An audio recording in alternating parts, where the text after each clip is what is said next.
হ্যাঁ, ফার্স্ট মোটো ব্লগ। কোনো আলাদা করে মাইক্রোফোন নেই। আমি দেখবো এই ক্যামেরার মাইক্রোফোনটা কীরকম কাজ করছে, তারপরে আমি মাইক্রোফোন কিনব। ওকে, স্টার্ট। জানি না অন্য অন্য ব্লগারদের মতো আমি ব্লগ করতে পারি কি না, আমি আমার স্টাইলেই করি। Let's go.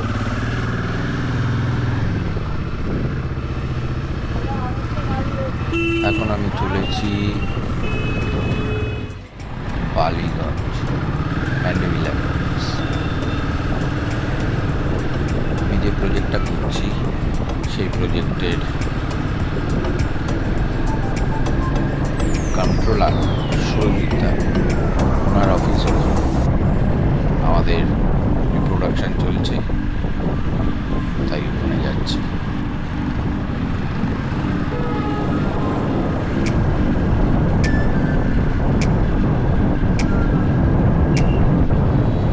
আজকে ওয়েদার ভালোই ছিল, রাস্তাঘাটও মোটামুটি অতটা জ্যাম ছিল না। এখনও যাদবপুর ঢুকিনি, যদিও এখানে একটা ক্রসিং সুলেখা মোড়, বেশিক্ষণ দাঁড়াতে হয় না।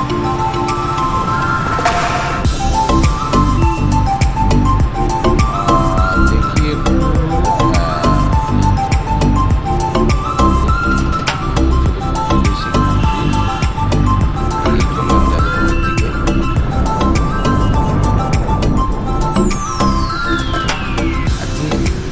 আমার ভাগ্যটা একটু ভালো, সবকটা সিগন্যালই পৌঁছেছি, গ্রিন হয়ে গেছে, দাঁড়াতে হয়। দেখা যাক আগে কতটা কাজে দেয়। আসলে এমনি একটু লেট হয়ে গেছে, সিগন্যালগুলো বোধহয় আমার ফেভারে যাচ্ছে।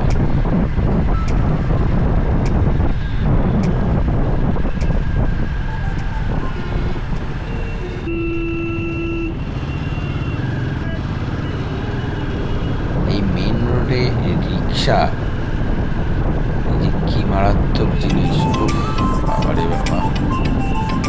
এই যাদবপুর অব্দি রিক্সাগুলো চলে, এই যাদবপুর 8 সিগন্যালটাও আমি পেলাম না, বেরিয়ে গেলাম, ওপেন ছিল।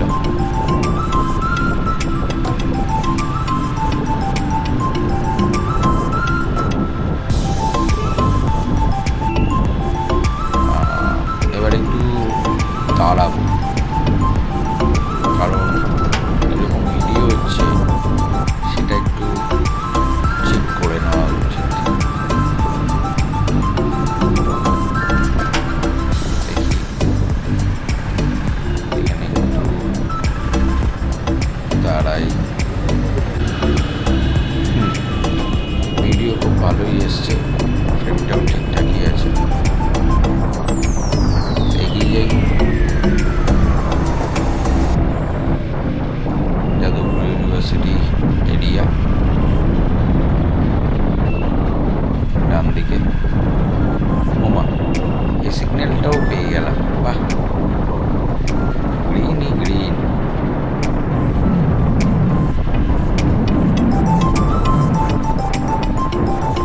দুবার গতিতে এগিয়ে চলেছি আর গন্তব্যস্থলের দিকে। এই যাদবপুর থানার ক্রসিং, এইটা একবারে পেরোনোটা খুব কম দিনই এটা সিগন্যালে না দাঁড়িয়ে বেরিয়েছি। এটা নর্মালি, ওমা, এই সিগন্যালটাও ওপেন। আমার তো একদম মনে হয় লটারির টিকিট কাটা উচিত। দেখি সুন্দর দিকে যদি একটা কাটি, দেখেও যেতে পারি। থানা সিগন্যালে না দাঁড়িয়ে বেরিয়ে যাওয়া খুব রেয়ার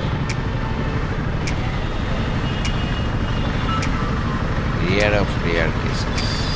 এই যে এসে এখানে দাঁড়ানো দুধপুর পার্কে এসে, এটাও বেশিক্ষণ লাগে না, তাড়াতাড়ি ছেড়ে দেবে।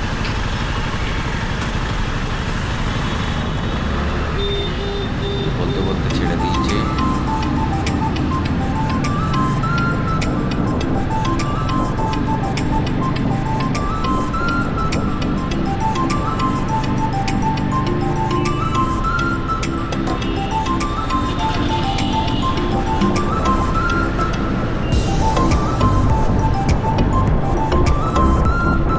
গড়িয়া থেকে কলকাতা পুলিশের আন্ডারে হলেও গড়িয়া থেকে যাদবপুর অদ্ভুতভাবে রাস্তা শুরু, কিন্তু ওই রাস্তায়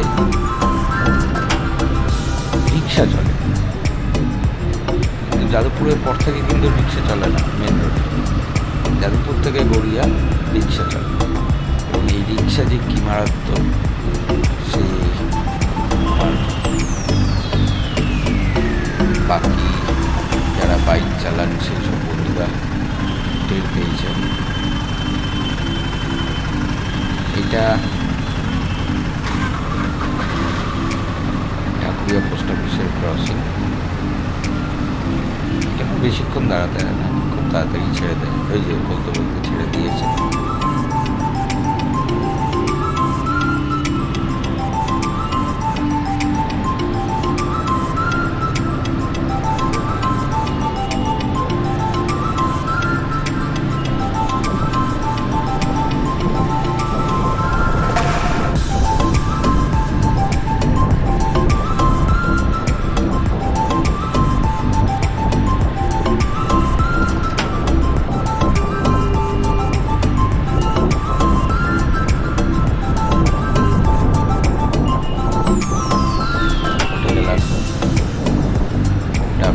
ফ্লাইওভার, এই ফ্লাইওভারটা অনেক পুরনো, বহুদিন হতো।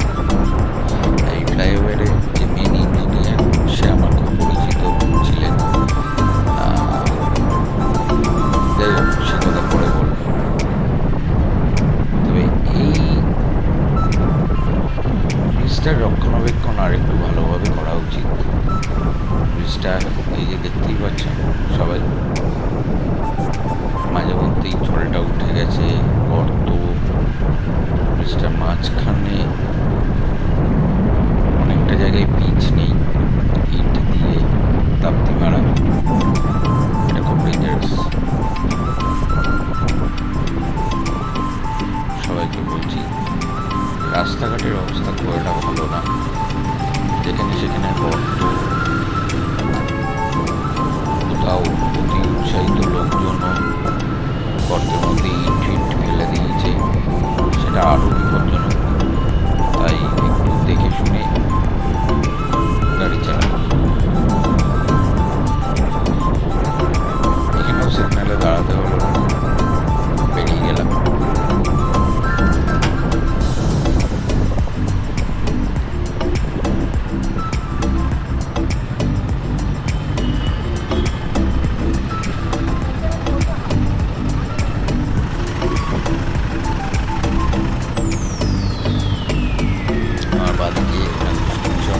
ডান দিকে সামনে গলি দিয়ে সোজা গেলে আমার কলেজ, সাউথ সিটি, এরকম বোঝান।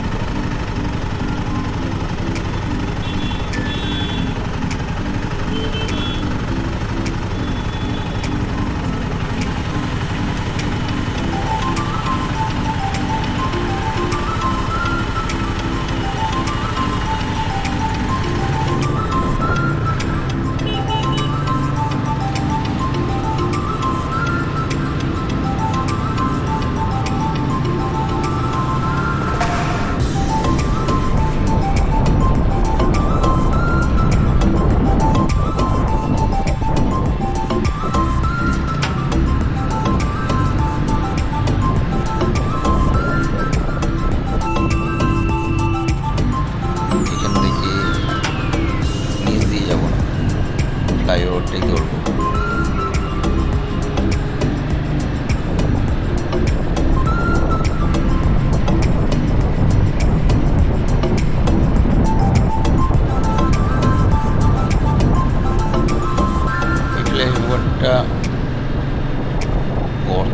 থাকলেও আমার মনে হয় ফ্লাইওভারটা যবে তৈরি হয়েছিল তারপর থেকে আর রাস্তার কোনো কাজ হয়নি, প্রচণ্ড এবড়ো খেবড়ো।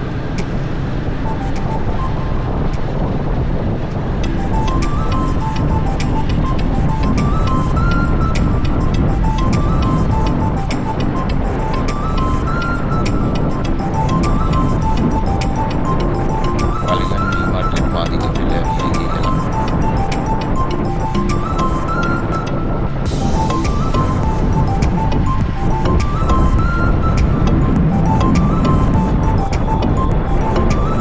এই যে প্যান্টালুন্স, কলকাতার প্রথম প্যান্টালুন্স এটাই।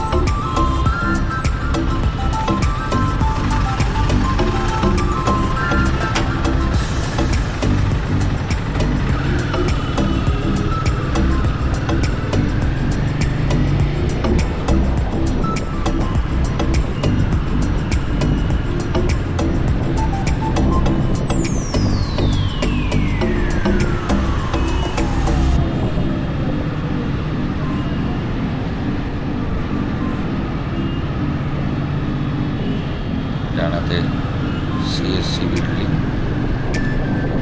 আমি এই সামনে টার্ন থেকে ডান দিকে যাব।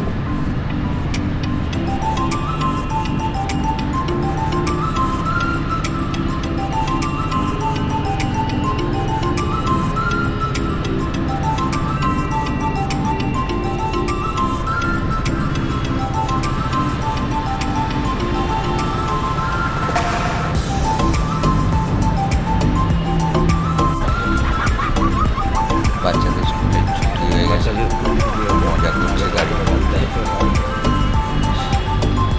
ওই যে দেখা যাচ্ছে গড়িয়াহাট আইআইটি।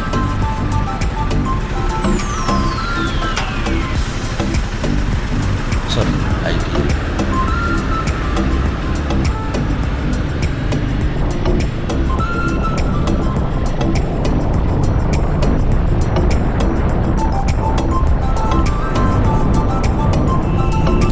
গন্তব্যে এসেই গেছি।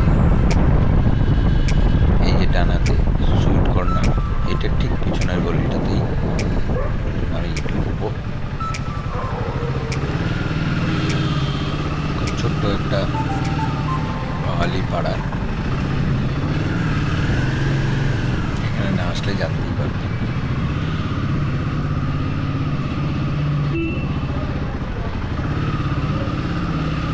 এসে গেছি আমরা গন্তব্যে। এই বাঁদিকের পিঙ্ক কালারের বাড়িটা আমি ঢুকবো, কিন্তু বাইকটা রাখবো এখানে।